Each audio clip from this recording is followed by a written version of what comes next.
पूछे नर को, तुम्हारी न सरवर जिते आए साधु, ऐसी सेवा नहीं भई है। स्वामी जुसो ना तो कहा, कहो हम खाई हाहा, राखियो दुराई यह बात अति नहीं है।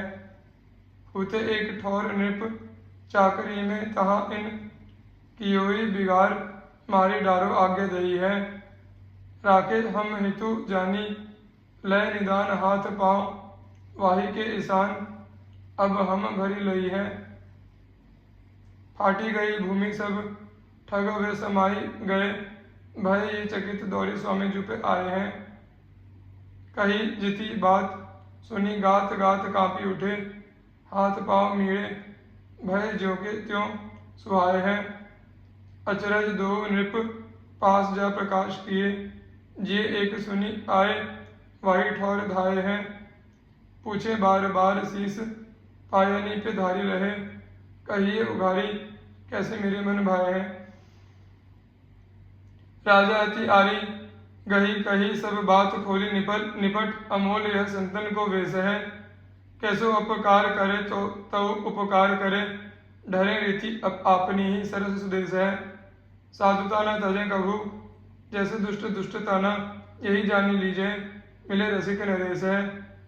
जान्यो जब नाव ठाव, रहो इहा बलि जाओ, भयो में सनात प्रेम भक्ति वही देश है। जयदेव जी की पत्नी पद्मावती जी का पति प्रेम। श्री जयदेव जी की आज्ञा से राजा किंदुबिल आश्रम से उनकी पत्नी श्री पद्मावती जी को लिवा लाए। श्री पद्मावती जी रानी के निकट निवास में रहने लगी। एक दिन जब रानी पद्मावती के निकट बैठी थी, उसी समय किसी ने आकर रानी को सूचित किया कि तुम्हारा भाई शरीर छोड़कर देवलोकवासी हुआ और तुम्हारी भावजों में से एक सती हो गई। यह सुनकर रानी को अत्यंत आश्चर्य हुआ कि हमारी भाभी कितनी बड़ी सती साध्वी थी। श्री पद्मावती जी को इससे कुछ भी आश्चर्य न हुआ। उन्होंने रानी को समझाया कि पति के स्वर्गवासी होने पर उनके शरीर के साथ जल जाना उत्तम पातिव्रत सूचक है, परंतु अनन्य प्रीति की यह रीति है कि प्रियतम के प्राण छूट जाएं तो अपने प्राण भी उसी समय शरीर को छोड़कर साथ चले जाएं। पद्मावती जी ने रानी की भाभी की प्रशंसा नहीं की। इससे रानी ने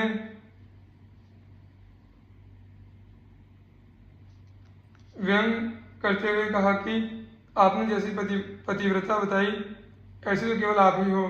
समय पाकर सब बात रानी ने राजा से कहकर फिर यूँ कहा, आप स्वामी श्री जयदेव जी को थोड़ी देर के लिए बाग में ले जाओ, तब मैं देखूंगी कि इनकी पति में कैसी प्रीति है। राजा ने रानी का विचार सुनकर कहा कि यह उचित नहीं है। जब रानी ने बड़ा हठ किया तब राजा ने उसकी बात मानकर वैसा ही किया। राजा के साथ जयदेव जी के बाग में चले जाने पर रानी की सिखाई हुई एक दासी ने आकर पद्मावती जी को सुनाया कि आपके स्वामी जी भगवान के धाम को चले गए। यह सुनते ही रानी और समीप बैठी हुई स्त्रियां दुख प्रकट करने के ढोंग को रचकर धरती पर लौटने और रोने लगी। ध्यान द्वारा जानकर थोड़ी देर बाद भक्त वधु श्री पद्मावती जी बोली, अजी रानी जी, मेरे स्वामी जी तो बहुत अच्छी तरह से हैं, तुम अचानक इस प्रकार क्यों धोखे में आकर डर रही हो।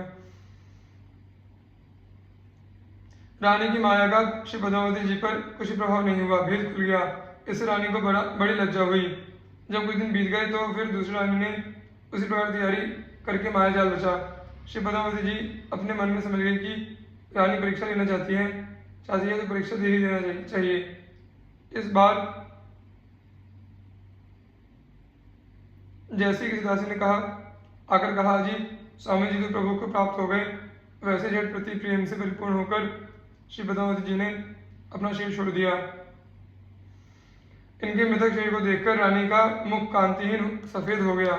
राजा आए और उन्होंने जब यह जाना तो कहने लगे कि इस स्त्री के चक्कर में आकर मेरी बुद्धि भ्रष्ट हो गई।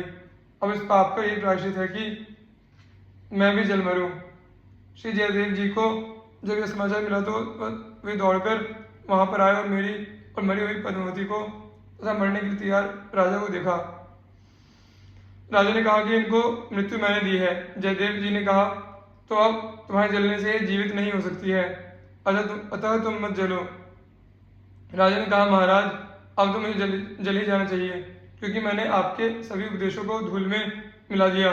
श्री जयदेव जी ने राजा को अनेक प्रकार समझाया, परंतु उसके मन को कुछ भी शांति नहीं मिली। तब आपने गीत गोविंद की एक अष्टपदी गान आरंभ किया। संगीत विधि से आलाप करते ही पद्मावती जी जीवित हो गई। इतने पर भी राजा लज्जा के मारे मरा जा रहा था और आत्महत्या कर लेना चाहता था। वह बार बार मन में सोचता था कि ऐसे महापुरुष का संग पाकर भी मेरे मन में भक्ति का लेश मात्र भी नहीं आया। श्री जयदेव जी ने समझा बुझाकर राजा को शांत किया और किंदु बिल ग्राम में चले आए। श्री प्रियदास जी ने इस घटना का अपने कवित्व में इस प्रकार वर्णन किया है। गए जा लिवाए लाए कवि राज तिया किया लय मिलाप, आप रानी डिग आई हैं, मरियो एक भाई बाकी भई यो भोजाई, सती को अंग काटी को कुदी परिधाई है, सुनती नृप वधु निपट अचंभो भयो, इनके न भयो फिर कहीं समझाई है, प्रीति की न रीति यह बड़ी विपरीत अहो, छुटे तने जबे प्रिय प्राण छुटी जाई है। ऐसी एक आप कही राजा सुइयो बात, कही लेके जाओ बाग स्वामी नेको देखो प्रीति को, निपट बिचारी बुरी देत मेरे गरे छुरी, तिया हठ मानी करी वैसे ही प्रतीति को, आनी कहे आपू पाए कही यही भांति आए, बैठी डिग तिया देखी लौटी गई रीति को, बोली भक्त बधु अजू वे तो हैं, बहुत नीके तुम कहा औचक ही पावती हो भीति को, भई लाज भारी पुनि फेरी के सवारी, दिन बीती गए को जब तब वही कीनी है, जानी गई भक्त बधु चाहती परीक्षा लियो, कई आजू पाए सुनी तजी देह भीनी है, भयो मुख श्वेत रानी राजा आए जानी, यह रची चिता जरोमती भाई मेरी हीनी है, भाई सुधी आप को सु आए बेगी दौरी यहाँ, देखी मृत्यु प्राय नृप कयो मेरी दीनी है। बोलो नृप अजु मोही जरेई बनत अब सब उपदेश लेके धूरी में मिलायो है, कहो बहु भांति एपे आवती न शांति क्यों, गाई अष्टपदी सुर दियो तन ज्यायो है, लाजनी को मार्यो राजा चाहे अपघात कियो, जियो नहीं जाती भक्ति लेसे होना आयो है, करी समाधान निज ग्राम आए किंदु बिल्लू, जैसो कछु सुन्यो यह परिचय ले गायो है। श्री जयदेव जी की गंगा जी के प्रति निष्ठा। श्री जयदेव जी का जहाँ आश्रम था वहाँ से गंगा जी की धारा 18 कोस दूर थी, परंतु आप योग बल से नित्य गंगा स्नान करते थे। जब आपका शरीर अत्यंत वृद्ध हो गया तब भी आप अपने गंगा स्नान के नित्य नियम को कभी नहीं छोड़ते थे। इनके बड़े भाई प्रेम को देखकर उन्हें सुख देने के लिए रात को स्वप्न में श्री गंगा जी ने कहा, अब तुम स्नानार्थ इतनी दूर मत आया करो, केवल ध्यान में ही स्नान कर लिया करो, धारा में जाकर स्नान करने का हठ मत करो। श्री जयदेव जी ने इस आज्ञा को स्वीकार नहीं किया। तब फिर गंगा जी ने स्वप्न में कहा, तुम नहीं मानते हो तो मैं ही तुम्हारे आश्रम के निकट सरोवर में आ जाऊंगी। तो आपने कहा, मैं कैसे विश्वास करूँगा कि आप आ गई हैं। गंगा जी ने कहा, अब जब आश्रम के समीप जलाशय में कमल खिले देखना तो विश्वास करना कि गंगा जी आ गए।